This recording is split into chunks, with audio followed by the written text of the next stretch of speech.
Antes que nada, muchas gracias por estar en esta segunda charla del ciclo al calor de la historia, como le hemos llamado, del Museo Muli. Para nosotros es una alegría que Carlos, que es leonense, pueda de alguna manera a través del museo y a través de este ciclo de charlas pueda conectarse de nuevo con su comunidad natal, con Leones. Y bueno, en el caso de hoy nos parecía importante trabajar con un eje que es fundamental y que tiene que ver con la democracia y el derecho humano a la comunicación.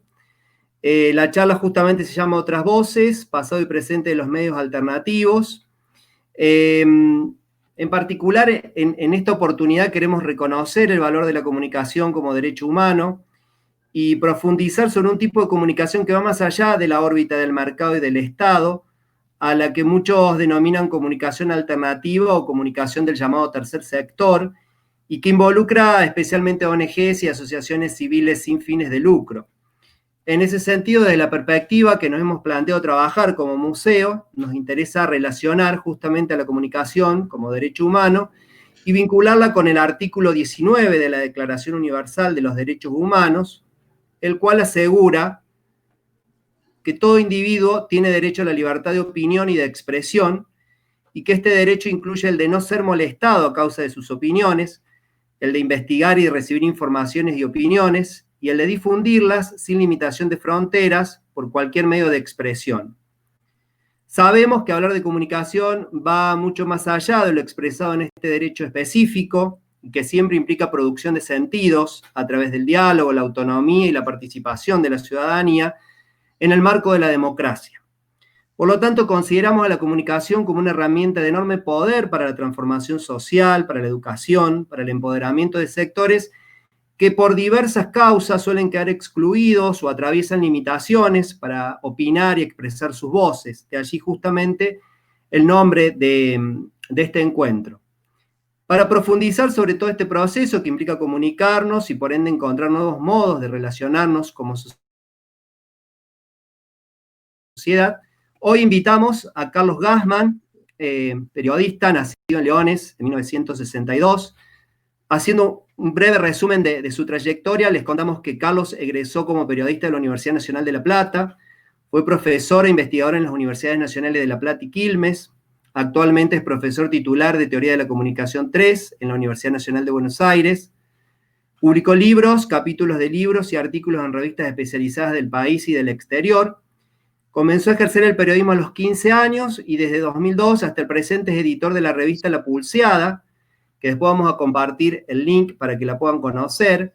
Esta revista se realiza en una imprenta a cargo de chicos y chicas que estuvieron en situación de calle y de trabajadores y de trabajadoras desocupados y desocupadas. Para comenzar, vamos a plantear cuál es la modalidad. Vamos a ir haciendo un intercambio de preguntas. Con Carlos nos hemos puesto de acuerdo en ese sentido y después al final vamos a aprovechar para hacer un intercambio, ¿sí? Mientras tanto, quienes quieran ir haciendo alguna observación, comentarios, tenemos el chat. Así que bueno, bienvenido de alguna manera virtual, si se quiere, Carlos, a Leones. Te dejamos con la charla, queremos escucharte y bueno, gracias por formar parte en el día de hoy. Bueno, buenas noches a todos. La verdad que una satisfacción para mí estar en contacto con, aunque sea de modo remoto, con gente de Leones. Bueno, la ciudad donde nací y donde vuelvo constantemente porque tengo familiares, amigos. Y bueno, también me puso muy contento saber que hay un grupo de gente joven, entusiasta, ahí del Muli, que está agitando un poco la actividad cultural, algo que me parece que en Leones era muy necesario. Estuve viendo lo que han hecho hasta ahora a través de las redes, etcétera, porque sé que los sorprendió la pandemia y muchas cosas que tenían planeadas no las pudieron desarrollar si no es a través del modo digital, pero realmente me ha gustado mucho las inquietudes que tienen y las que tienen a futuro. Así que bueno, gracias Cristian, gracias a todo el equipo del MULI y un placer para mí.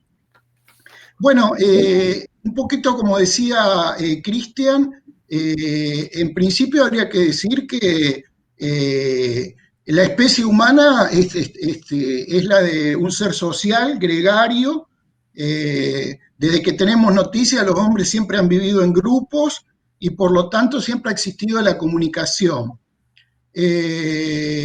Comunicación viene de un verbo en latín, comunicare, que quiere decir poner en común. O sea que comunicar es compartir una idea, un sentimiento, algo que tenemos uno con otro. La misma raíz está en palabras como comunidad o comunión. ¿Mm? Por eso muchas veces algunos han planteado la necesidad de distinguir, por ejemplo, lo que es comunicación de lo que es información. Si acaso muchas veces hablamos de medios de comunicación y no son en realidad medios de información, porque ahí lo que hay es transmisión de un mensaje de uno a otro y no hay una verdadera participación activa o un intercambio entre dos partes. Pero bueno, lo cierto es que comunicarse es inherente, es intrínseco a los seres humanos y también debe ser considerado, por eso, como decía Cristian, cuando la Asamblea de Naciones Unidas en el año 48 formula la Declaración Universal de los Derechos Humanos, en el artículo 19 incluye la comunicación como un derecho humano, que no tiene que ver solamente con el viejo concepto de libertad de prensa. El artículo habla en realidad de libertad de expresión. En países como el nuestro muchas veces la libertad de prensa se confundió con la libertad de empresa, sino que habla de el derecho no solamente a oír, sino a ser oído, no solamente el derecho a ser informado, sino también a informar, es decir, que todos tengan voz, eso como un derecho humano fundamental. Ahora, si lo podemos considerar un derecho humano en función de la característica social de los seres humanos, mucho más lo es en sociedades que aspiran a ser democráticas, que aspiran a la igualdad, a la justicia. Yo hablo siempre de una aspiración democrática. Yo creo que es siempre un proyecto inconcluso, siempre va a haber nuevas diferencias, siempre va a haber nuevas desigualdades o nuevas injusticias que corregir, que a lo mejor en una época están naturalizadas y no las percibimos. Pero me parece un poco como decía Galeano respecto del horizonte, ¿no? Cuando decía, me acerco más y el horizonte se aleja más, nunca lo toco. Sin embargo, el horizonte sirve como brújula, como orientación para caminar. Yo creo que la aspiración democrática a la igualdad y a la justicia tiene que ser justamente eso, una brújula, una guía, un horizonte que toda sociedad tendría que seguir. En ese sentido hablo de sociedades que aspiran a la democracia o a ir perfeccionando o ir pasando de una democracia formal a una democracia sustantiva. Es muy importante el tema de la comunicación. Por eso, digamos, la segunda pregunta tenía que ver con la relación entre comunicación y democracia. Yo creo que es fundamental y que es muy difícil aspirar a construir una sociedad democrática si no democratizamos la comunicación. Según la fórmula que todos hemos escuchado infinidad de veces de Abraham Lincoln, democracia es el gobierno del pueblo, por el pueblo y para el pueblo, pero al mismo tiempo nosotros sabemos que, por ejemplo, nuestra Constitución habla de una república democrática y dice que el pueblo no delibera ni gobierna sino a través de sus representantes. Es decir, está planteando una democracia representativa. El problema es que no solo en la Argentina, sino que en el mundo entero estamos atravesando por una terrible crisis de representatividad. Es decir, la población siente que quienes dicen ser sus representantes no los representan, que muchas veces, aunque han sido elegidos por el pueblo, están cooptados por sus intereses personales o los intereses de grandes factores de poder, y por lo tanto no están representando verdaderamente los intereses de sus electores. En ese sentido, el papel de la comunicación se suma como algo muy importante porque Edmund Burke, en la Cámara de los Comunes, en Inglaterra, ya por 1787, plantea esto que hemos escuchado también muchas veces, que es lo del cuarto poder. Habla de la prensa como el cuarto poder. Bueno, sabemos que en una república hay división de poderes, poder ejecutivo, legislativo, judicial, y que esa división de poderes es importante porque permite un sistema de pesos y contrapesos que impide que algún poder se extralimite y avance sobre los demás. Entonces, según esta metáfora que, ya digo, plantea Burke allá por el siglo XVIII, la prensa era tan importante, en ese momento solamente existía la prensa gráfica, los periódicos, que podía considerarse el cuarto poder. Ahora, si lo pensamos bien, es una metáfora un tanto engañosa, porque ¿quién los eligió a los que integran el cuarto poder? ¿Quién, digamos, decidió quiénes iban a ser los dueños de los periódicos, los que iban a contar con los recursos materiales para hacer circular sus opiniones en gran escala? Evidentemente, la opinión pública, o para usar un concepto más amplio que el de opinión pública, el espacio público, la esfera pública, donde todos concurrimos como ciudadanos con nuestras opiniones privadas para encontrar algún tipo de pronunciamientos comunes, o al menos pronunciamiento de las mayorías, es muy importante porque es justamente inspirándose en la opinión pública que se debería legislar y se debería gobernar.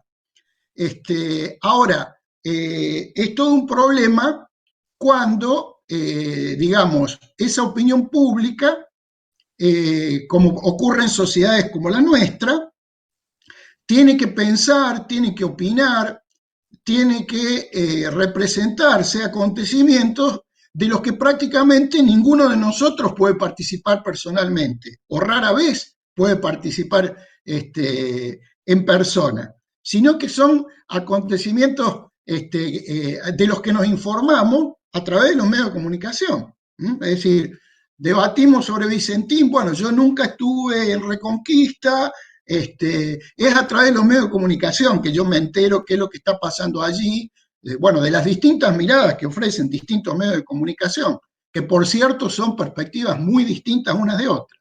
Entonces, es a partir de ahí que yo no solo me hago una representación de los hechos, sino que también formo una opinión que orienta mi voto y también orienta mi participación ciudadana, por ejemplo, que me movilice o no me movilice por una determinada causa.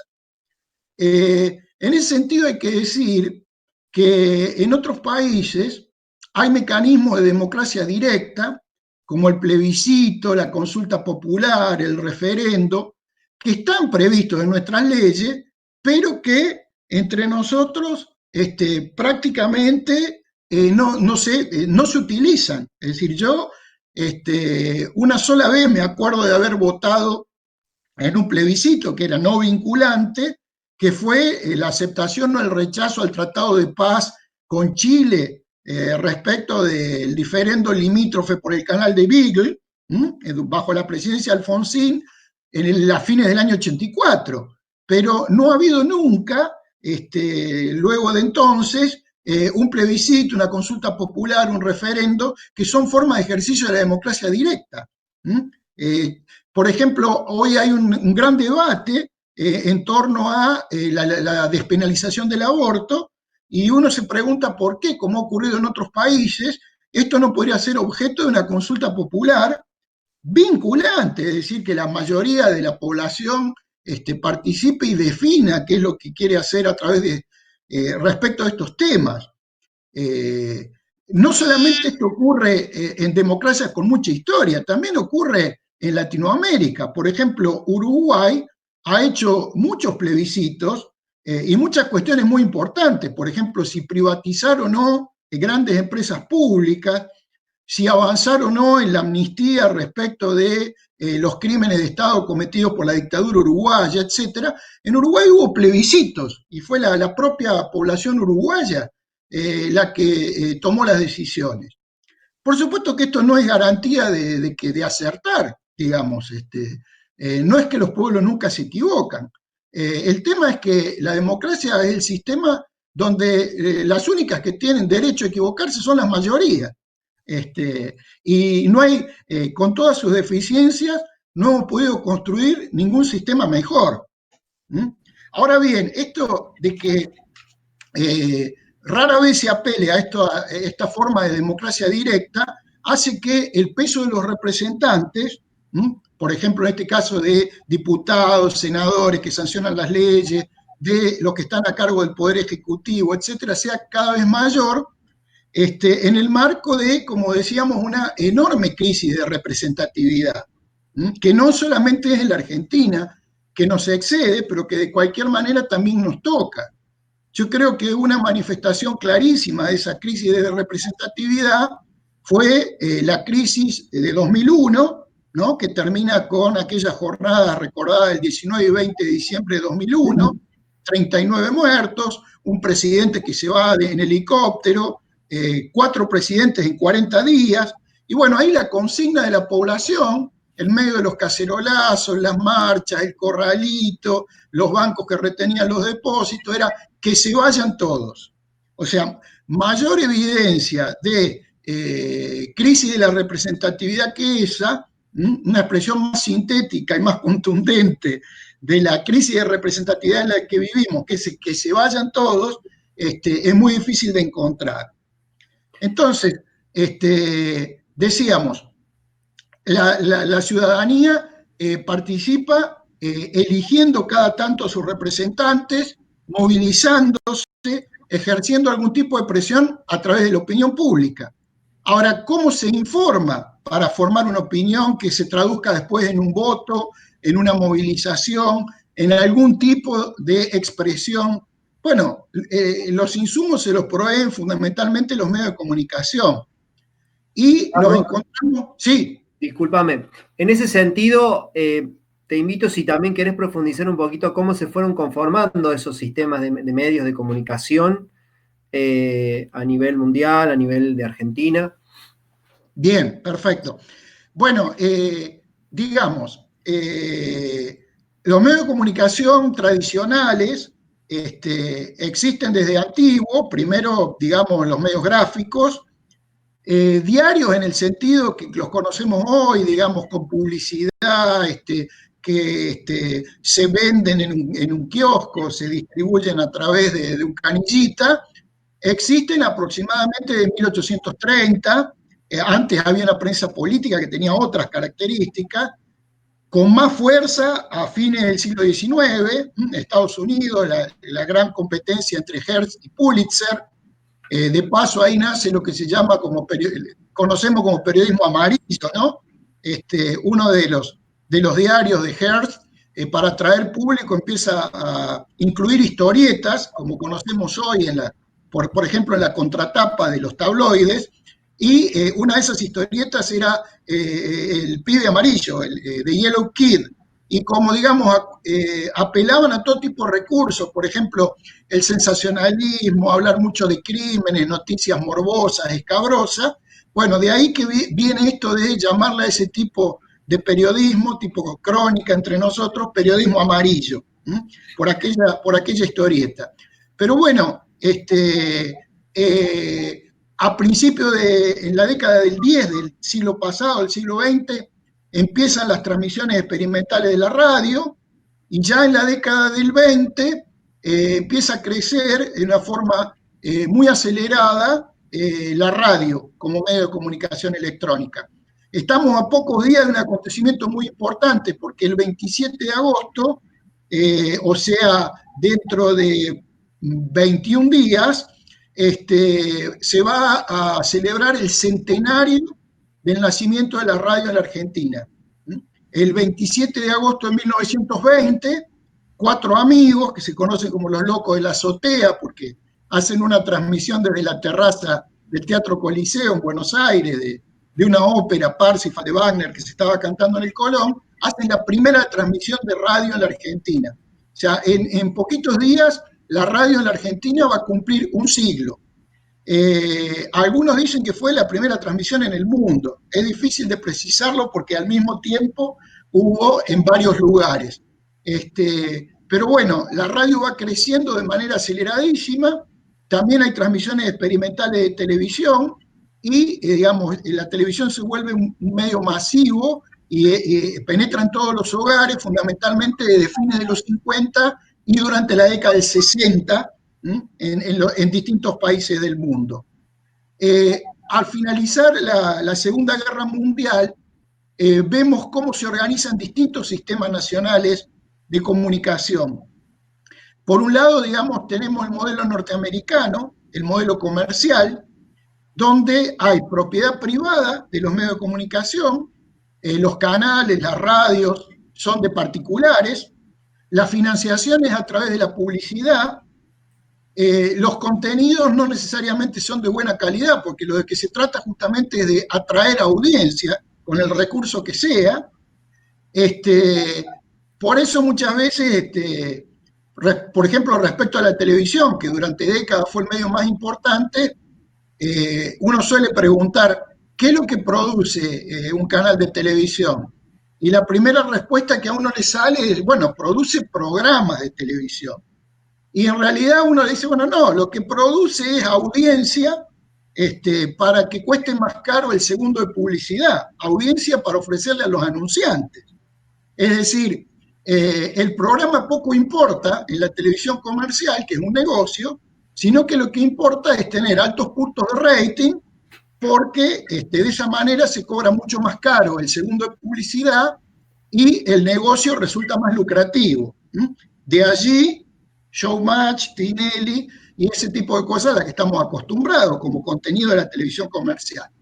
Bueno, aparte del sistema comercial norteamericano, después de la Segunda Guerra tenemos el sistema estatal, por ejemplo, en la Unión Soviética, donde, bueno, los medios son propiedad y están bajo el control del Estado, del poder político. Quizás los contenidos pueden ser de mejor calidad, pero está el tema de que todos los gobiernos caen bajo la tentación de usarlo como una herramienta de propaganda que de alguna manera fortalezca la posición del gobierno. Entonces ahí lo que tenemos es por ahí falta de libertad en los contenidos informativos, aunque podamos tener mejor calidad respecto de los contenidos. Y un tercer sistema, que fue muy importante después de la Segunda Guerra Mundial, fue el sistema de servicio público que se creó en Europa. Por ejemplo, el caso típico es el de la BBC inglesa. Es decir, los medios, como la radio y la televisión, están a cargo de entes públicos no gubernamentales. Es decir, son independientes del poder político, hay un directorio donde están representados los distintos partidos que forman parte del Parlamento, pero el primer ministro no puede remover al director de la BBC y por eso nosotros sabemos, por ejemplo, que en el 82, durante la Guerra de Malvinas, Margaret Thatcher tuvo problemas con la BBC porque justamente quería controlar la información del conflicto y la BBC muchas veces proporcionaba información con la cual el gobierno de Thatcher no estaba de acuerdo.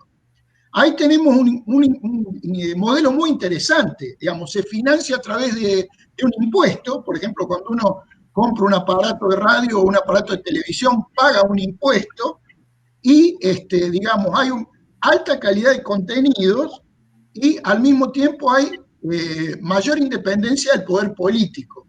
Por eso se llamó modelo de servicio público. Y eso no solamente existió en Inglaterra, sino también con la RAI, la radio y televisión italiana, la radio y televisión francesa, la radio y televisión española, pero lamentablemente ese sistema de servicio público que realmente tenía muchas virtudes, empieza a decaer cuando termina el conflicto este-oeste, la Guerra Fría, la caída del muro, 1989, el fin de la Unión Soviética, la crisis de los estados de bienestar, del estado benefactor, que había sido un poco una respuesta al peligro de radicalización de las mayorías frente a el socialismo. Bueno, se crea, digamos, el keynesianismo, lo que ya había empezado, tenía antecedentes después de la crisis del 30 en Estados Unidos, con Roosevelt, con el New Deal, lo que llaman estados de bienestar, una participación fuerte del Estado, salud pública de calidad, educación de calidad, y en ese marco también la comunicación, particularmente los sistemas de radio y televisión,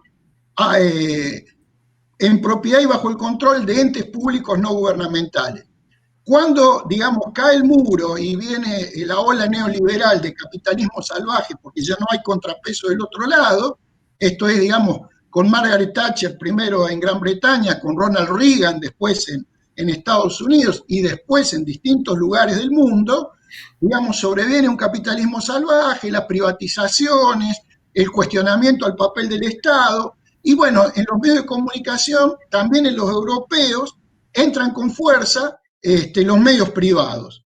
Y tenemos, por ejemplo, un Berlusconi en Italia, que no solamente es el zar de los medios de comunicación, sino que también se convierte en la figura que domina la vida política italiana durante prácticamente 20 años, haciendo base en el poder que le daban las cadenas de televisión privadas y las radios privadas que eran de su propiedad.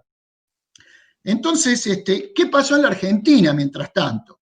Bueno, en la Argentina hemos tenido siempre, con distintas proporciones, en distintas variantes, un sistema mixto, en parte medios privados y en parte medios estatales. Lo que nunca hemos tenido es el modelo de servicio público, a lo que yo creo que por lo menos como horizonte habría que aspirar también. Dicen la TV pública, bueno, no es una TV pública, es estatal.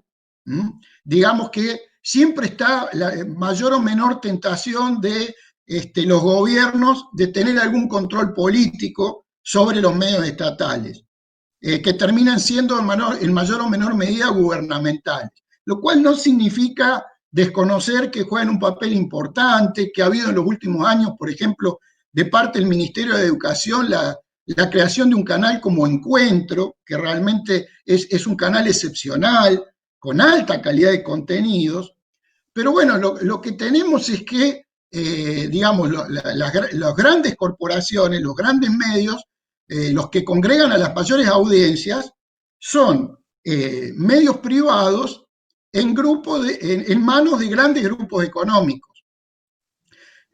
Grupos donde cada vez el medio de comunicación juega un papel menor en sí mismo, es decir, no es la noticia como mercancía o lograr ganancia a través del mismo medio, sino que utilizarlo como elemento de presión para los negocios que ese grupo económico hace en otras áreas de la comunicación o incluso que nada tienen que ver con la comunicación. Yo pensaba, por ejemplo, la historia de la expansión de la televisión por cable. Y ahí uno podría tomar por caso el ejemplo de Leones, ¿no? Es decir, nosotros siempre tuvimos un territorio muy extenso y por lo tanto un servicio de televisión abierta muy deficiente. Los que ya tenemos alguna edad nos acordamos la televisión en blanco y negro, cuando había que poner esas antenas enormes, parecían cola de pescado en el techo, y se la movía el viento y la tormenta, y si no se daban las condiciones ideales de temperatura, de humedad, etcétera, veíamos mal en blanco y negro el 3 y el 5 de Rosario, y mucho peor el 8, el 10 y el 12 de Córdoba, ¿no? Entonces, bueno, esto pasaba en todo el país. Entonces, de hecho, la llegada de la televisión por cable, que era la posibilidad de tener señales de calidad, bueno, tuvo un impacto enorme en todo el país, lo sigue teniendo. Somos el cuarto país del mundo, después de Canadá, Estados Unidos y Dinamarca en número neto de abonados a la televisión por cable. Pero si tenemos en cuenta la proporción de abonados por habitante, somos el segundo país del mundo después de Canadá. O sea que la televisión por cable es importantísima en la Argentina. Y hacia 2013 se calcula que ya sea que estaban pagados, ya sea que estaban colgados del cable, la cobertura era casi del 100% de los hogares argentinos. Casi del 100%. Ahora, cuando nace la televisión por cable, y en Leones también fue así, fueron empresas que pusieron inversores locales. Nacen como empresas locales, que tenían, por lo tanto, una cuota de pantalla importante para programas que daban cuenta de la realidad local. Por supuesto, uno podría decir, bueno, una pequeña localidad, no, es a una sola cámara, siempre con la misma escenografía. Bueno, uno podía pretender un gran despliegue, pero había un noticiero local, un programa de deportes local, un programa de entrevistas con las personalidades locales, la actividad municipal, etcétera. ¿Qué pasó? Bueno, eso ocurrió, digamos, en buena parte del país, que grandes grupos económicos, viendo que se trataba de un gran negocio, empezaron a comprar todos estos cables. A veces por derecha y a veces por izquierda. Mucha gente cuenta que fue un mecanismo casi extorsivo. Es decir, desconozco cómo fue el caso de Leones, alguna vez lo voy a averiguar, pero se presentaban y le decían, ¿ustedes tienen un canal de cable acá? Sí, bueno. Yo soy del Grupo Clarino, yo soy Eurnequian de Cablevisión, queremos comprarle. No, nosotros no tenemos interés en vender. Bueno, entonces te saco el fútbol, que yo tengo los derechos, te pongo un canal al 50% de lo que cobrás vos de cuota, tengo espalda para aguantar el tiempo suficiente para que te fundas, y si no me vendés ahora a un precio razonable, mañana me vas a tener que vender a precio de liquidación. De hecho, lo que ocurrió es que en poco tiempo, dos grandes grupos, el grupo multicanal perteneciente al grupo Clarín y Cablevisión, que en ese momento era de Urnequian, hoy dueño de Aeropuerto Argentina 2000, tenían prácticamente todos los canales de cable del país. Hasta que yo creo que fue, si no me equivoco, durante la presidencia todavía de Néstor Kirchner, permite, lo cual me parece que es un error gravísimo, la fusión de esas dos empresas. Permite que el Grupo Clarín le compre Cablevisión a Eurnequian y, digamos, prácticamente se convierte en un monopolio. Hoy, salvo Cable Hogar de Rosario o el Grupo Vila Manzano en Mendoza, casi todos los sistemas de canal de cable del país pertenecen a Cablevisión, que es el Grupo Clarín, ¿no? Entonces esto tiene los problemas que trae todo monopolio, digamos. En otro país no hubiera sido posible, ni siquiera en la meca del capitalismo como es Estados Unidos. El Washington Post o el New York Times son grandes diarios, pero no tienen permitido tener radio ni canales de televisión. O la CBS o la CNN son grandes cadenas de televisión, pero no pueden tener un periódico. Las leyes no se lo permiten, las leyes antimonopólicas. Acá nosotros tenemos que un solo grupo tiene prácticamente el monopolio de la televisión por cable en el país. ¿Y eso qué peso ha tenido sobre los contenidos? Y que los contenidos locales han ido desapareciendo o perdiendo peso, digamos. La misma empresa consideraba mucho más barato poner una lata o producir un solo noticiero para todos los abonados, o hacerlo regional, por ejemplo, bueno, que vean un noticiero que es para Leones, Marco Juárez y San Marcos, cada vez menos presencia de los programas locales. Es decir, la concentración económica trae como consecuencia que se pierde pluralidad de voces, se pierde pluralidad de los contenidos, y el ocupar dentro de un mercado una posición dominante tiene como consecuencia que justamente quien ejerce ese control es el que tiene el poder de imponer los contenidos y el modo de representar los hechos, de construir los acontecimientos, de construir la actualidad para el conjunto de la población. Entonces esto, digamos, es muy grave desde el punto de vista democrático, ¿sí? Que ocurra este tipo de cosas. Muchas veces yo les decía, son grupos que, yo me acuerdo una vez presenciar una discusión entre dos críticos musicales, no importa el nombre, dos importantes críticos musicales, y en un momento uno le dice al otro, ¿sabes qué pasa? Dice que la diferencia entre vos y yo es que vos trabajás en un diario, yo en cambio trabajo en un grupo económico que tiene un diario, ¿no? Es decir, el diario por ahí puede no ser un gran negocio, incluso puede dar pérdida, pero, digamos, sirve como elemento de presión para obtener concesiones en otro tipo de negocios. ¿Mm?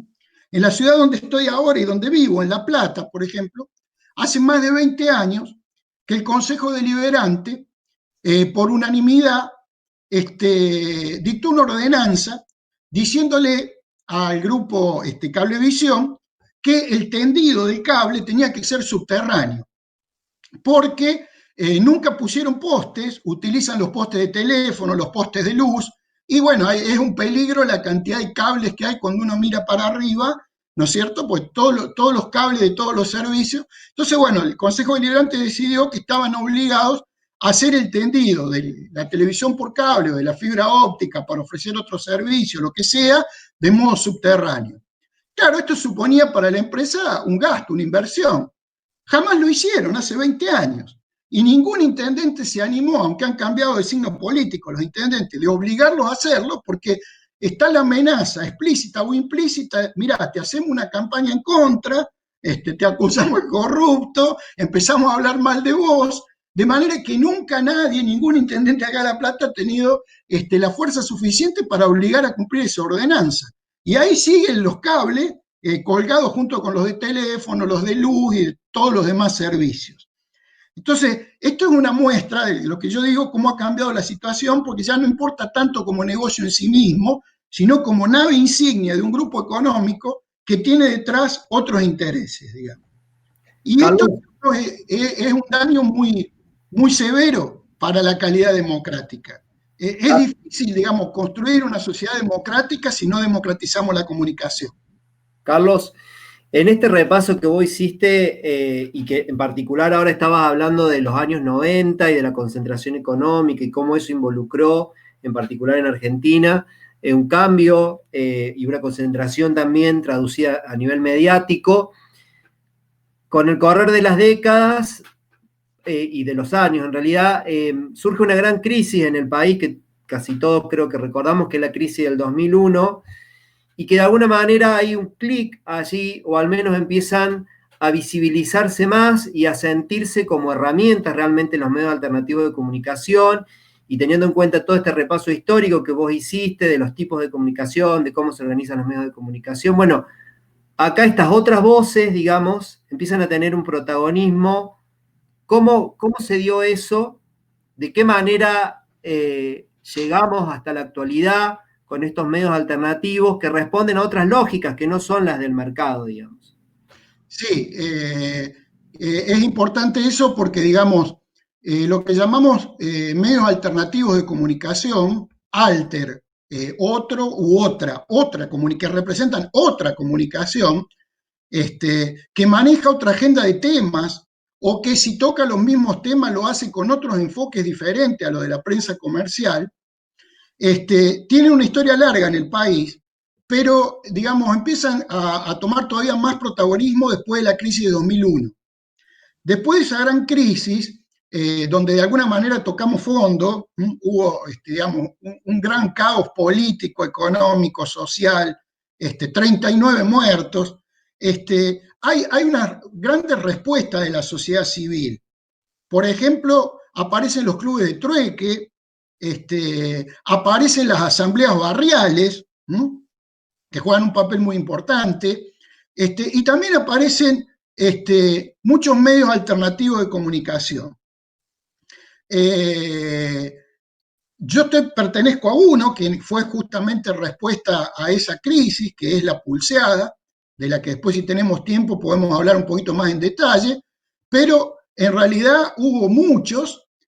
Ustedes tienen un caso ahí cerquita, que es el Diario de Villa María, que tenía un propietario particular que, bueno, entre los malos manejos económicos y la crisis del 2001, Bueno, el diario entra en crisis y sus trabajadores deciden formar una cooperativa y continuar con la edición del periódico, pero esta vez bajo el control de los propios trabajadores y trabajadoras.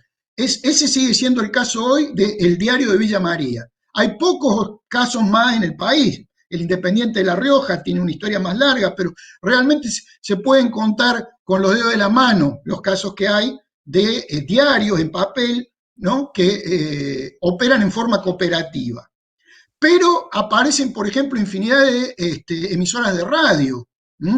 Del grupo de la Pulseada surge quien hoy es el presidente Farco. Farco es el Foro Argentino de Radios Comunitarias. Son más de 90 radios en todo el país que no obedecen a una lógica comercial. Radio se llama, que hacen comunicación popular, comunicación comunitaria. Y que, por ejemplo, hay muchas radios que transmiten en la lengua de los pueblos originarios, en mapudungún, que es la lengua del pueblo mapuche, en guaraní, en huichí, en com, de los mal llamados tobas, en quichua. En nuestro país, cosa que durante mucho tiempo barrimos debajo de la alfombra, se hablan 15 lenguas, no se habla únicamente castellano. Bueno, hay dentro de Farco, que tiene más de 90 emisoras asociadas, el Foro Argentino de Radios Comunitarias, hay radios de los pueblos originarios que transmiten en su propia lengua, además de haber educación bilingüe. Se crea Aresia, de la que también, digamos, gente del grupo de la Pulseada llega a ocupar la presidencia. Aresia es Asociación de Revistas Culturales Independientes de la Argentina. Ahí están, por ejemplo, La Garganta Poderosa, del barrio Padre Mujica, la revista satírica Barcelona, está el periódico Mu del grupo La Vaca, bueno, también está La Pulseada. Hay más de 100 publicaciones impresas o digitales que tampoco obedecen a una lógica comercial. Esta multiplicación de medios en manos de lo que, como vos bien decías, se llama el tercer sector, porque son organizaciones que no obedecen ni a la lógica del mercado, ni están en manos del Estado, sino que son universidades, fundaciones, asociaciones civiles, centros culturales, sindicatos, partidos políticos, etcétera, necesitan tener sus propios medios de comunicación y de hecho los tienen cada vez más.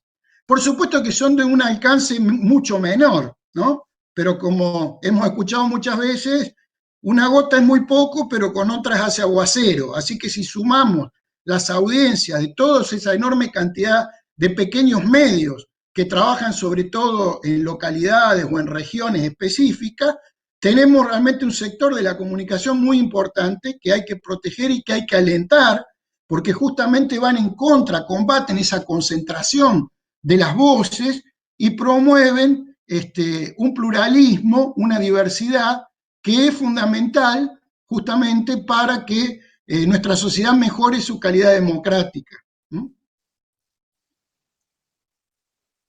Un poco allí, digamos, uno podría continuar bastante más, pero yo creo que más o menos ese es el panorama. Bien. Obvio que las grandes audiencias siguen estando de alguna manera cooptadas por los grandes medios comerciales. Digamos que tienen recursos, tienen y tampoco tienen escrúpulos. Es decir, uno sabe, por ejemplo, que si va por la ruta y ve un accidente, la primera tentación que tiene es mirar qué pasó.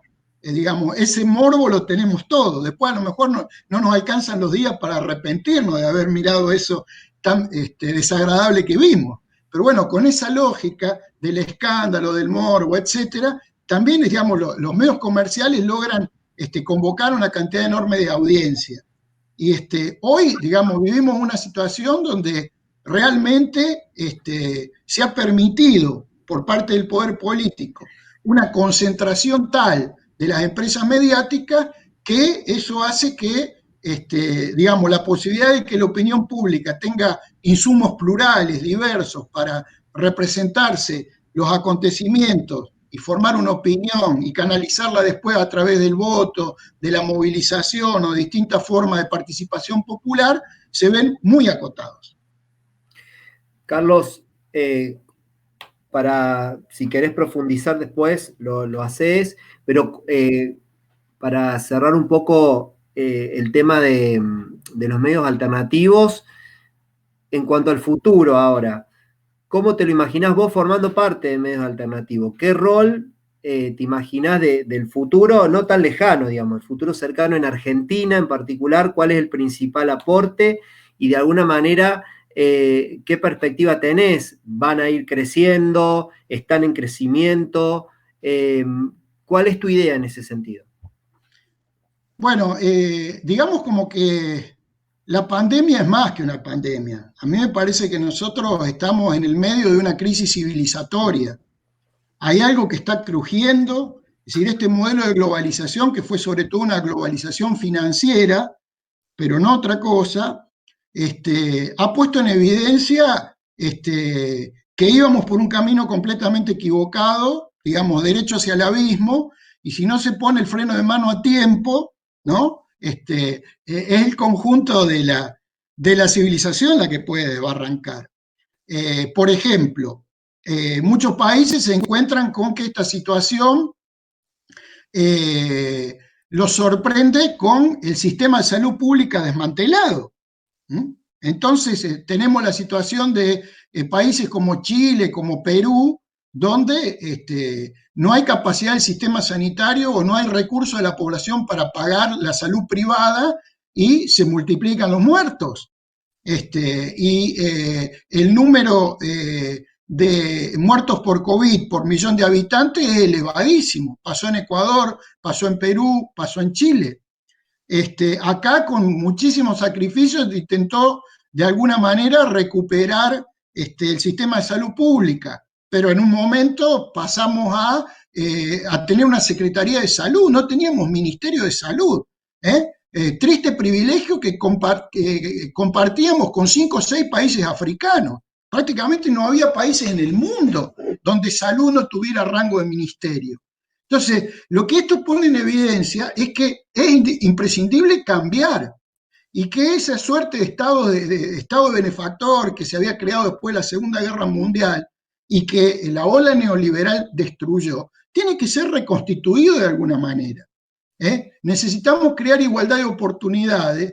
Hoy vengo a leer una noticia tristísima. Según UNICEF, la Argentina tiene hoy el 52% de sus niños, niñas y adolescentes en situación de pobreza. Al fin de la pandemia va a haber 10 puntos más. Es decir, el 62% de nuestros niños, nuestras niñas y nuestros adolescentes van a ser pobres en la Argentina. Es muy difícil pensar en el futuro en un contexto semejante. Entonces, todo eso tiene que cambiar y también tiene que cambiar esto de la concentración de los medios de comunicación que están operando, por ejemplo, en contra de la cuarentena, a favor de las movilizaciones, que se abra la economía y no importa cuánto cueste, todo ese tipo de cosas. Ahora, es difícil, porque sabemos las herramientas que tienen para presionar al poder político. Ahora, si la ciudadanía lo toma como una causa propia y se moviliza, también hay una fuerza del poder popular que puede imponer un cambio en este sentido. ¿No? Yo pienso que una ley de medios es indispensable. Fue derogada por un decreto, había sido creada con mucho esfuerzo. Después hubo errores en la implementación. Sin duda que el gobierno está mucho más obsesionado por destruir a ese grupo que se había vuelto su enemigo cuando le había permitido, por ejemplo, la fusión de Cablevisión y Multicanal, que en permitir el desarrollo del tercer sector. Pero, sin embargo, en muchos sentidos se avanzó. Bueno, hay que fortalecer todo eso. Ahora es importante que el conjunto de la población tome conciencia de la importancia de esto y se ejerza poder popular para que la autoridad política que alguna vez se anime a meterse con estos grandes poderes fácticos cuente con el respaldo, con la movilización popular. Hacia eso hay que ir. Y mientras tanto me parece que los medios comunitarios, la comunicación popular, están jugando y están llamados a jugar un papel todavía más importante. Si es que realmente queremos mejorar la calidad democrática de la sociedad en la que vivimos. Hay algo que está clarísimo. Este no es un subcontinente pobre. Latinoamérica no es pobre. Hay países de África los que se considera el cuarto mundo, ni siquiera el tercer mundo, porque realmente tienen carencias materiales muy grandes. Pero en América Latina no es un problema de riqueza, es un problema de distribución de la riqueza. Somos el área más desigual del mundo.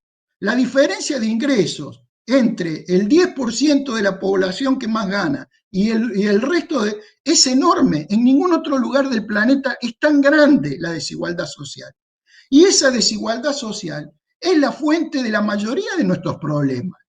La famosa inseguridad no nace de un repollo. No es que acá la gente es mala y en Noruega están cerrando cárceles porque los noruegos son buenos. Ocurre que hay condiciones sociales que favorecen, digamos, la criminalidad, el delito, en el medio de situaciones de semejante injusticia y de semejante desigualdad. Estamos hablando del 63% de los niños, niñas y adolescentes del país que van a estar en situación de pobreza cuando por fin podamos salir de la pandemia. Entonces, es evidente que esto es como una luz roja que se ha prendido, donde hay que cambiar. Tiene que haber una agenda verde, digamos, tiene que haber muchos cambios. La gente seria, no los que tiran teorías conspirativas, que esto nació en un laboratorio, la gente que estudia seriamente el problema y dice cómo surgió esto, dice que hay una concatenación de causas. La expansión de la frontera agrícola por los agronegocios, las especies salvajes que se crean sin hábitat, que entran en contacto con todos sus virus y bacterias, con animales que son criados de manera industrial y que son consumidos por el ser humano. Animales que reciben toda clase de antibióticos y por lo tanto ahí los virus mutan y cuando pasan al ser humano se vuelven incontrolables. En poco tiempo tuvimos una gripe que vino, una enfermedad que vino de los camellos, otra que vino de los porcinos, otra que vino de las aves. Ahora tenemos el COVID. Si no cambiamos, si no hay una agenda verde, si en eso no se modifica, es muy evidente que si se atacan las consecuencias pero no las causas, el problema se va a volver a presentar en breve plazo, ¿no? Por eso digo, estamos en el medio de una gran crisis civilizatoria. Y no parece haber mucha conciencia de eso, porque el problema es global y los países se encerraron en la frontera de su Estado-nación. Hasta colapsó la Comunidad Europea. Inglaterra planteó el Brexit, con todo lo que había costado construir esa unidad, por plebiscito la población inglesa decidió abrirse de la Comunidad Europea. Entonces, Estados Unidos se va de la Organización Mundial de la Salud en el momento que más, y deja de financiarla. O sea, en el momento que más necesitamos una coordinación global para enfrentar un problema que es global. ¿Cómo vamos a distribuir las vacunas el día que haya vacunas? Si no hay ningún organismo multilateral que organice esto, va a ser la ley de la selva. Entonces, es evidente que, digo, esto que estamos viviendo es una crisis civilizatoria, es una luz roja, es un llamado de atención, y si no somos capaces de percibir y de cambiar, es probable que esto se vuelva a repetir en una escala todavía mayor. Bueno, Carlos, muy contundente tu reflexión. Te agradecemos mucho por este repaso que nos fuiste guiando, digamos, a lo largo de la historia de cómo se fue desarrollando la comunicación, los tipos de la comunicación y en particular después para poder detenernos. Creo que una de las cuestiones más interesantes fue lo que disparó la crisis de 2001, como vos bien comentaste. ¿Y cuál es el desafío en este contexto totalmente inesperado, nuevo, ante la pandemia? ¿Y cuál es el desafío de los medios de comunicación alternativos, los medios alternativos? Un poco orientado por esta crisis que vos bien planteaste recién. Si quieren, no sé si querés agregar alguna otra cosa, y si no, si quieren, compartimos algunas preguntas, algunos comentarios. No, preferiría que si hay alguna pregunta o alguien que quiera comentar algo, darle paso a eso. Bueno, entonces invitamos, hoy estamos en una charla que se llama Otras Voces. Me parece que sería propicio que se animen, lo pueden hacer a través del chat si no, pero que se animen a hablar, a contar, a usar la palabra, digamos. Así que les invito, si no arranco con una inquietud. Marco, del Muli, Marco Celis. Te escuchamos. ¿Se escucha? Sí. ¿Qué tal? Buenas noches a todos y todas. Carlos, ahí al principio hablabas de un ejemplo clave que es Vicentín, de cómo nos informamos y formamos opinión a través de lo que nos cuentan los medios. De más está decir que los medios son empresas y como tales actúan en función de sus intereses. En la charla anterior que hizo Marcos con Loli Hurtado, que era de represión en la dictadura, se habló de un concepto que es de hegemonía.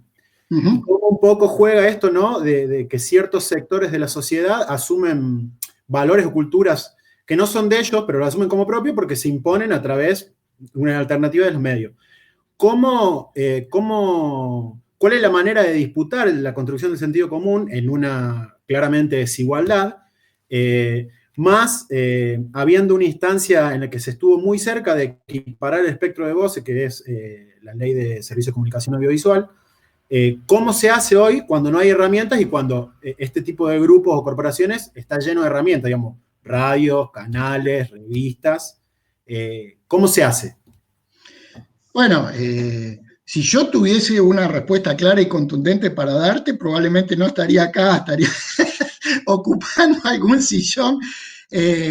Yo digo que uno tiene que valerse de las herramientas que están a la mano, no hay otras.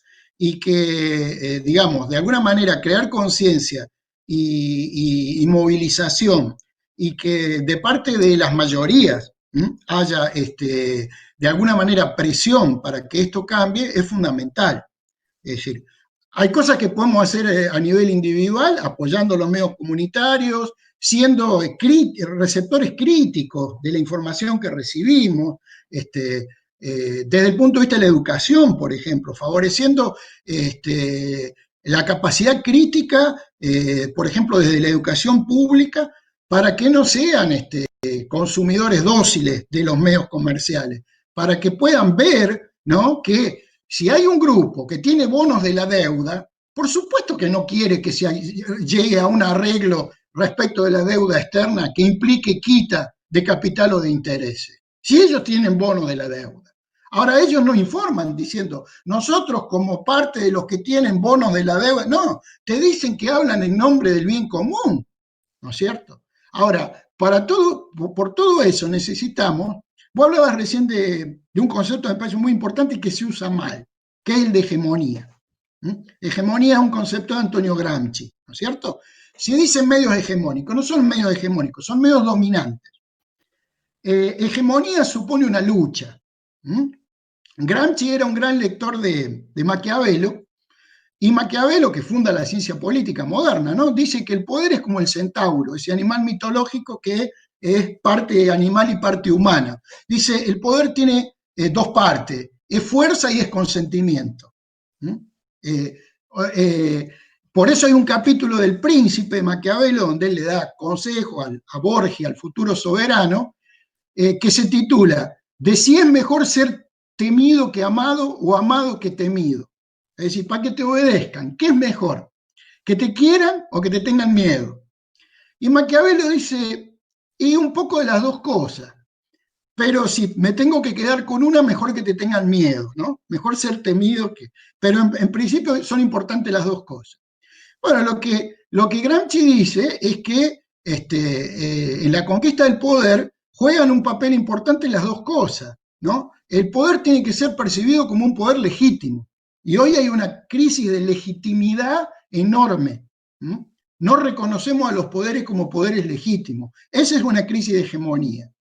En la época de las monarquías absolutas, bueno, eran sumamente arbitrarias, despóticas, injustas, pero decían que eran monarcas de origen divino, que habían sido puestos en el trono por el dedo de Dios. Y la gente que era creyente lo aceptaba y decía, bueno, tendré la recompensa en la otra vida cuando me toque resucitar. Aquí vine a sufrir y a ganarme el cielo. Bueno, entonces terminaba dándole legitimidad a ese poder despótico, ¿no es cierto? Digamos, era un poder que había conquistado la hegemonía.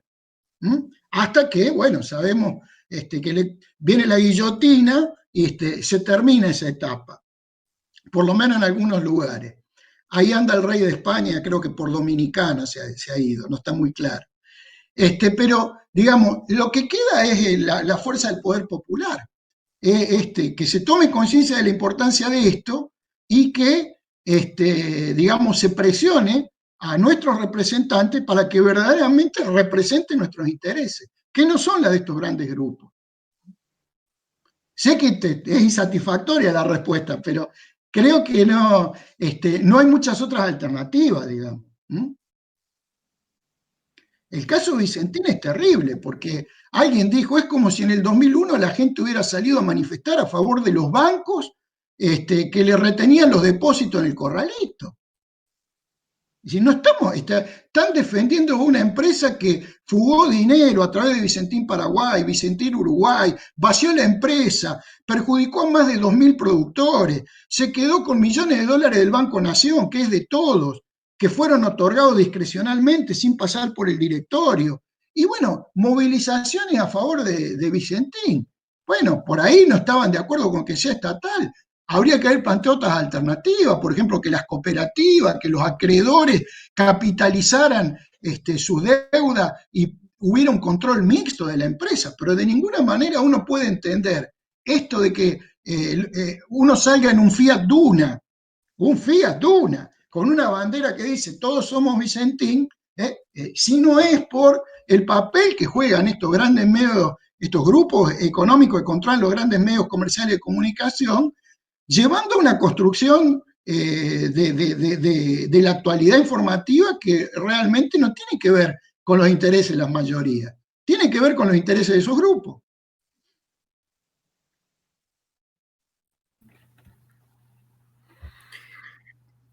¿Alguien más quiere sumar un comentario, alguna pregunta? Marcos.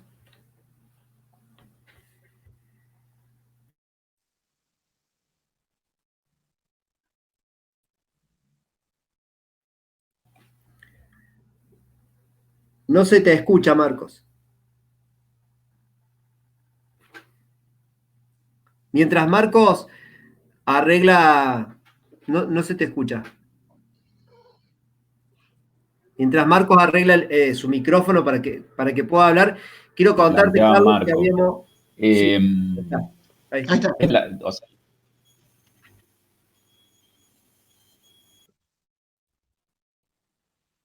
No, pero no lo escucho. No se te escucha, Marcos. ¿Querés plantearla por el chat? ¿Sí? Dale. Ahí leemos la intervención de Marcos. Te decía, Carlos, que habíamos invitado especialmente para esta charla a estudiantes y docentes de EXVA, que ahí vimos que hay algunos presentes, así que les agradecemos muy especialmente por estar, especialmente del área de comunicación. No sé si hay estudiantes que quieran hacer preguntas, que quieran aprovechar. Si quieren hacer alguna intervención, están invitados, invitadas. Y bueno, mientras Marcos acerca su pregunta, su comentario, me parecía muy interesante cuando vos una palabra clave en esto, que es ser críticos, ¿no? De alguna manera, a través de la comunicación, colaborar en la formación de ciudadanos y ciudadanas críticos y críticas. Y en ese sentido, vos formás parte de una publicación alternativa que se logra a través de Internet, entiendo, porque surge como una página web. No. Ahora por la pandemia, pero se edita en papel. Se edita en papel, pero también está en Internet. Sí. Se puede acceder a través de Internet. Por ejemplo, algunas personas que no estamos en La Plata y que no podemos tener acceso directo, podemos llegar a ella y conocer otras realidades, otras voces a través de Internet. Y me parece que en esto de la democratización de la comunicación, Internet ha jugado un rol muy importante. ¿Cómo ves vos este cruce, digamos, o esta llegada de Internet y el aprovechamiento que se hace desde el tercer sector o desde estos medios alternativos? ¿Qué lectura tenés de eso? ¿Lo ves positivo? ¿Ves que puede potenciarse aún más?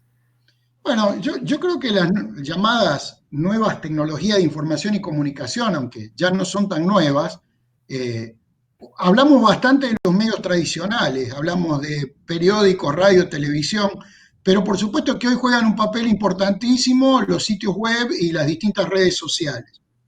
Yo creo que estas tecnologías digitales son ambivalentes, digamos, tienen defectos y virtudes, abren posibilidades y también plantean muchos riesgos. Evidentemente, digamos, es mucho más fácil y nosotros, digamos, lo estamos sufriendo con la revista porque la elaboración de papel también es monopólica y el papel está carísimo y los costos de impresión se regulan según el dólar, o sea que cada vez más difícil sacar una revista en papel y cada vez más los medios, las revistas que están dentro de Aresia pasan solo a formato digital,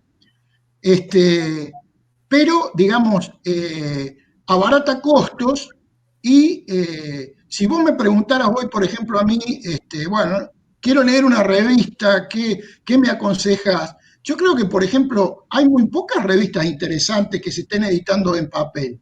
Me parece que comparado con la época que existía Primera Plana, Confirmado, esas revistas que de alguna manera cambiaron la historia del periodismo en Argentina, hoy tenés, no sé, la edición latinoamericana de Le Monde Diplomatique y muy poco más.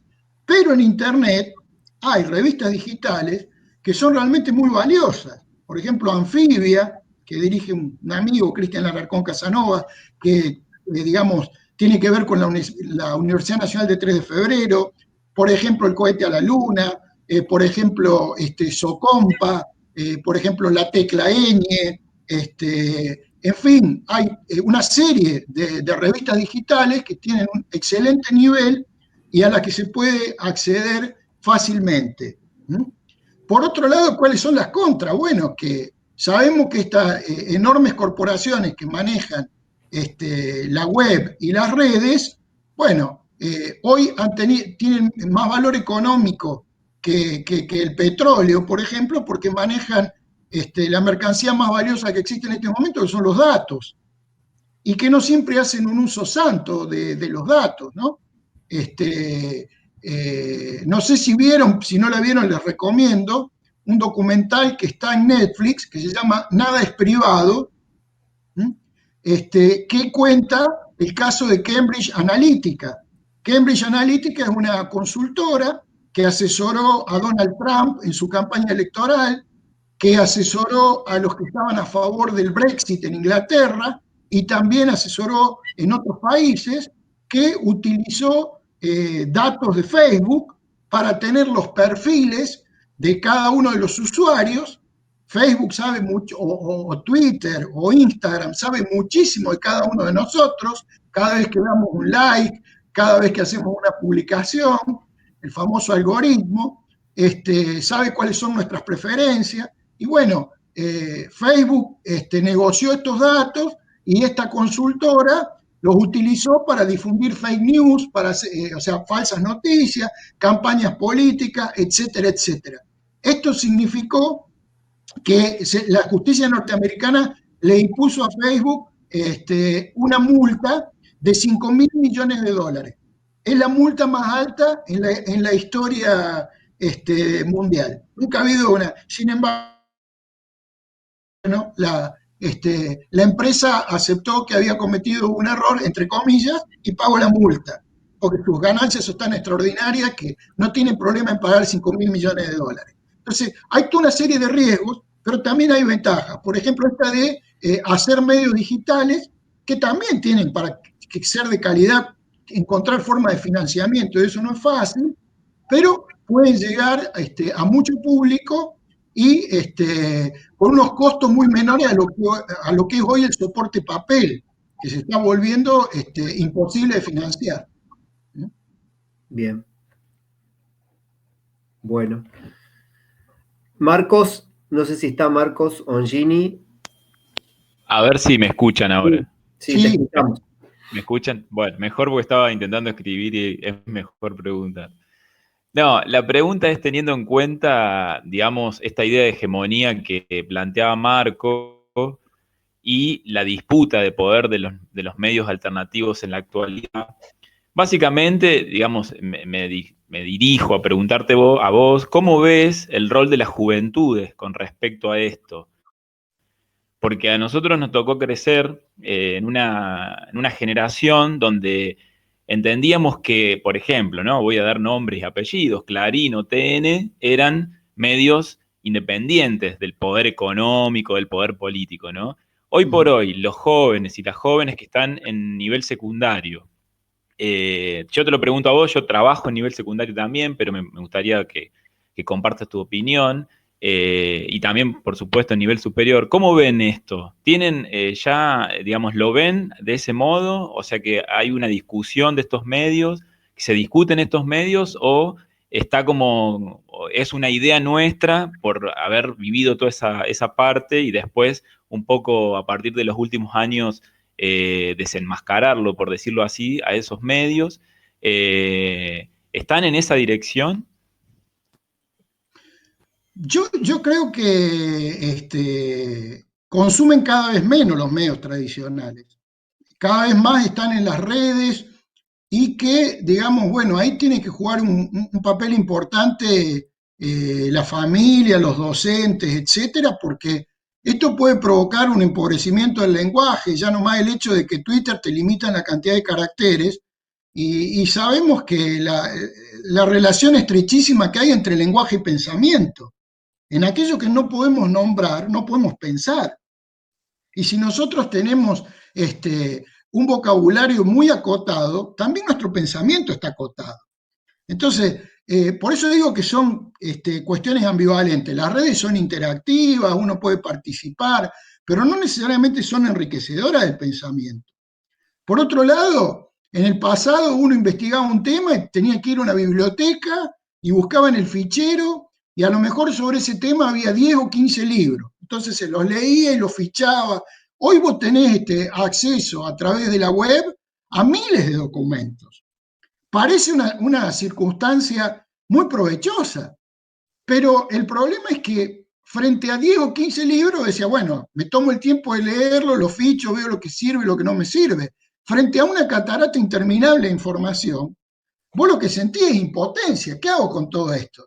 Tengo que poder separar la paja del trigo, es decir, tengo que tener criterios para distinguir las mejores fuentes de aquellas que no son fiables. Y digamos, un poco el papel de los docentes, yo soy docente universitario y también me toca trabajar con gente joven, es otro, no es transmitir contenido. Por los contenidos uno más tarde o más temprano se olvida. Es, digamos, más que dar pescado, enseñar a pescar, enseñar a pensar, construir un criterio crítico para que dentro de esa cantidad abrumadora de información que hay, ellos puedan distinguir qué información es seria, a qué fuentes hay que recurrir respecto de cada tema y qué información no es confiable. ¿Mm? ¿Qué sé yo? Wikipedia. A mí me ha pasado que he encontrado artículos de Wikipedia que, bueno, las hacen los usuarios. Es una enciclopedia democrática. Ahora, hay artículos que están bastante bien y hay otros que justamente son temas que uno más o menos conoce, que tienen errores muy groseros. ¿Mm? Entonces, una cultura de Wikipedia sin una conciencia crítica que permita filtrar lo que es confiable, lo que es serio y lo que es riguroso de lo que no lo es, puede llevarnos por muy mal camino, digamos, ¿no? Es decir, un poco, yo creo que los medios tradicionales se consumen cada vez menos, creo que la palabra escrita es irreemplazable, que la argumentación sigue siendo importante, que es cierto que una imagen vale por 1000 palabras, pero muchas veces una palabra vale más que 1000 imágenes, depende de qué se trate. Por eso, por ejemplo, a nivel de ciertas materias que tienen cierta densidad teórica en la universidad, no hemos podido reemplazar la herramienta libro, la herramienta texto, porque la argumentación es secuencial en el tiempo, digamos. Hay ciertos argumentos que se van a entender mucho mejor a través de un libro que no a través de un video que dura 3 minutos. Y cuando yo estoy tan bombardeado por estímulos que cualquier cosa que dure más de 3 minutos me distraigo y me engancho con otra cosa, y no logro concentrarme, es difícil que progrese, digamos, en la formación de un pensamiento crítico. O sea, son herramientas que si las sabemos usar van a ser aliadas, y si no las sabemos usar se nos van a volver en contra. Para leer un comentario de Mariano, que está, entiendo que es Mariano Garrone, que está en la sala, por el chat. Mariano dice, para agregar a este panorama, en Villa María se acaba de conocer la noticia que el grupo está por comprar un canal local de televisión y un grupo radial. Pienso que la lucha es desigual, que ni siquiera la sanción de una ley de medios con amplio consenso logró modificar el panorama. Es más un comentario de Mariano, digamos, una observación acerca de lo que hablábamos recién incluso, acerca de la concentración y por el otro lado el rol de una ley de medios. Claro. ¿Qué se viene en ese sentido? Es una batalla muy desigual, pero es una batalla es una lucha que hay que darla, ¿no?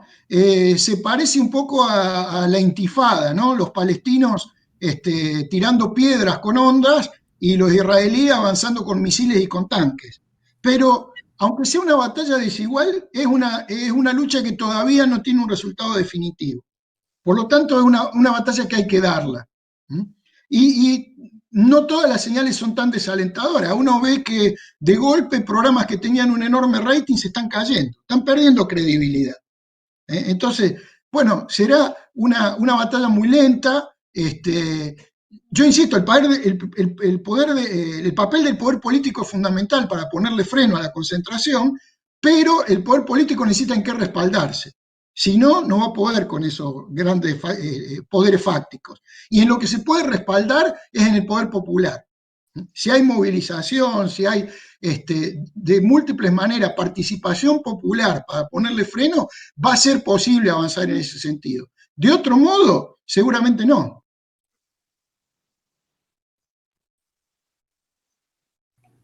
Sí, Ale. Sí, permiso. ¿Cómo les va? Buenas noches. Hola, buenas noches. Carlos, un gusto, antes que nada, de volverte a ver después de tantos años. Soy Alejandra Gallo. ¿Qué haces, Ale? Hola, un gusto, realmente. Bueno, por muchos motivos. Y también el agradecimiento a los chicos de Muli por convocarte, por verte aquí, por encontrarte aquí después de tantos años y porque recuerdo que también sos ex alumnos de la ENSBA. Así es.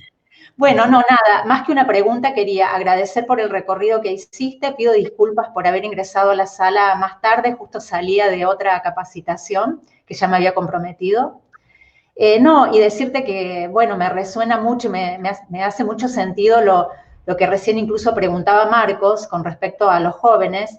Veo que también en la sala está el profe Julio Llabrés, que con él compartimos el espacio de la orientación comunicación de la ENSBA.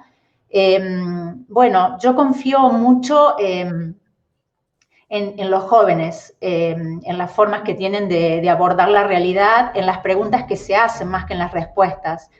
A mí me parece que eso también es importante en los profes, poder acompañarlos a hacerse preguntas.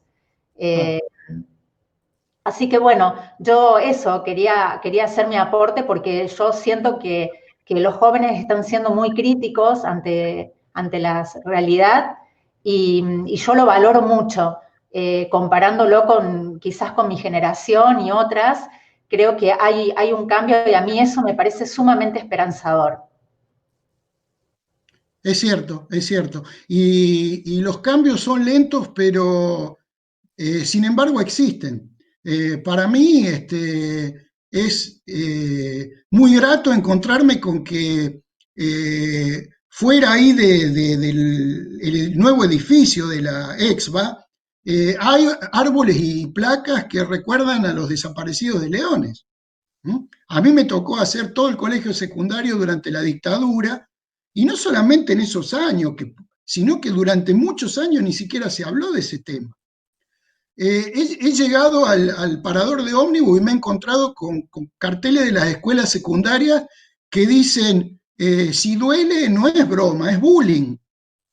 Y nosotros ejercíamos y padecíamos el bullying. Vuelvo a que cuando no tenemos una palabra para nombrar algo es como si no existiera. No éramos conscientes de lo dañino que eso podía ser.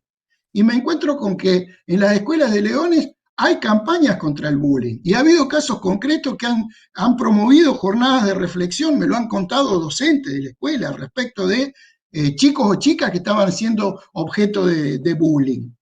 Veo también que hay campañas que tienen que ver con lo ecológico, con la separación de los residuos. Por ejemplo, la conciencia ambiental que tienen las nuevas generaciones es muy grande, ¿m? Pero al mismo tiempo tienen que entender que somos el país que más agrotóxicos por per cápita consume en el mundo. ¿M? Y no, eso tampoco es gratuito, trae problemas graves a la salud. Digamos, tenemos que pensar en modelos de desarrollo sostenibles. Por eso la salida de la pandemia necesita de una agenda política, por ejemplo, garantizar salud pública de calidad, pero también una agenda verde, empezar a pensar en otros modos de producción que no agredan de semejante forma a la naturaleza, porque más tarde o más temprano la naturaleza se vuelve en contra de nosotros. Y la prueba la estamos teniendo en estos días con lo que está ocurriendo con la pandemia. Y yo creo que, por ejemplo, en temas ambientales, ecológicos, etcétera, las nuevas generaciones, y algún papel importante deben haber jugado también en eso sus docentes, tienen una conciencia mucho mayor de la que existía antes. Es contradictorio porque al mismo tiempo sabemos que esa es una región donde los agronegocios se han extendido enormemente. ¿M? El feedlot y todo eso que, digamos, es un tipo de producción que no es ambientalmente sustentable. Hay que crear nuevos modelos, ¿no? Pero sí, yo creo que esos cambios, o por ejemplo la agenda de género, ¿no? Hoy hablamos de la Declaración Universal de los Derechos Humanos. Está inspirada en 1789, Revolución Francesa, Declaración Universal de los Derechos del Hombre y del Ciudadano. Hoy diríamos del hombre y la mujer, del ciudadano y de la ciudadana, ¿no? Por ejemplo, la conciencia sobre la violencia de género, sobre la perspectiva de género, es algo que también va avanzando en todos los lugares del país. Y esos son avances muy importantes, digamos, pues son cambios sociales que van más allá de los grupos económicos, de las instituciones. Son las sociedades las que van a terminar definiendo muchas de estas cosas. Así que, digamos, es un momento contradictorio. Hay signos para la esperanza y también el que quiera encontrar indicios para el escepticismo lo va a encontrar. Hoy hablamos de Gramsci. Gramsci es famoso justamente porque planteó el tema de hegemonía.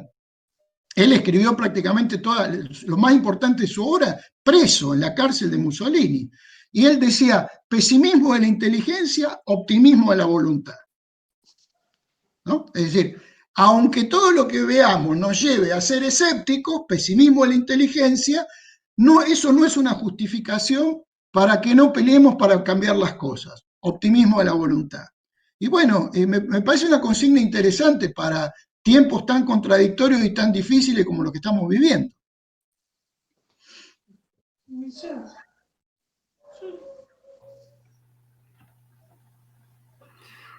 Seguimos con la ronda. No sé si hay alguien más que quiera hacer su aporte a través de una pregunta, un comentario.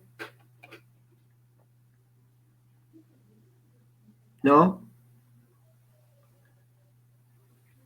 Bueno, Carlos, ha sido un gusto conversar con vos esta noche, esta tardecita noche, desde diferentes lugares del país. Quedarnos con tu última frase, vinculada al optimismo, a la voluntad, y también con lo que aportaron Alejandra, Marcos, en relación a la juventud. Me parece que podemos pensarlo, al menos desde el museo como institución también nos hemos planteado trabajar en ese sentido. En lo personal creo que cuando uno habla de comunicación y comunicación alternativa está bueno pensarlo no solamente como una revista, como un diario, que la comunicación implica un proceso y que si lo tomamos como un proceso de transformación social tenemos que ser creativos, críticos y utilizar las nuevas tecnologías, como lo decías vos, ¿no? Que tienen un costado positivo, un costado negativo y que me parece que vamos a aprender muchísimo de las y los jóvenes en ese sentido. Así es. Así que, bueno, saludarte en particular a vos, agradecerte una vez más, y dejo que cierres vos. No, el agradecido soy yo. Vuelvo a decirles que me ha puesto muy contento esta iniciativa del MULI. Me ha gustado mucho, no solamente, por ejemplo, esto de que la gente elija un objeto que prefiere y cuente su historia, que hayan rescatado Carlos Hurtado, gente de Leones que ya no está, pero que de alguna manera sigue ligada en su recuerdo y en sus afectos con la ciudad. Y bueno, si en estas condiciones adversas han podido hacer todo esto, me imagino que cuando llegue ese oxímoron que es la nueva normalidad, van a hacer muchas más cosas. Así que felicitaciones, fuerza y muchísimas gracias por haberme invitado y tener esta posibilidad. ¿Cuántos años hace que ya no estás en Leones, Carlos? Mucho. Se cumplieron 40 años que terminé el secundario el año pasado, por eso pusimos ahí una placa al frente de la escuela y 41 años que me fui de Nuevo Día, porque hasta que terminé quinto año, es decir, de los 15 a los 17 años estuve en Nuevo Día. Así que bueno. Te recuerdo ahí horas y horas. Absolutamente. Un gusto. Nada menos que 40 años. Un abrazo. A los que no conozco personalmente, espero poder conocerlos pronto en Leones.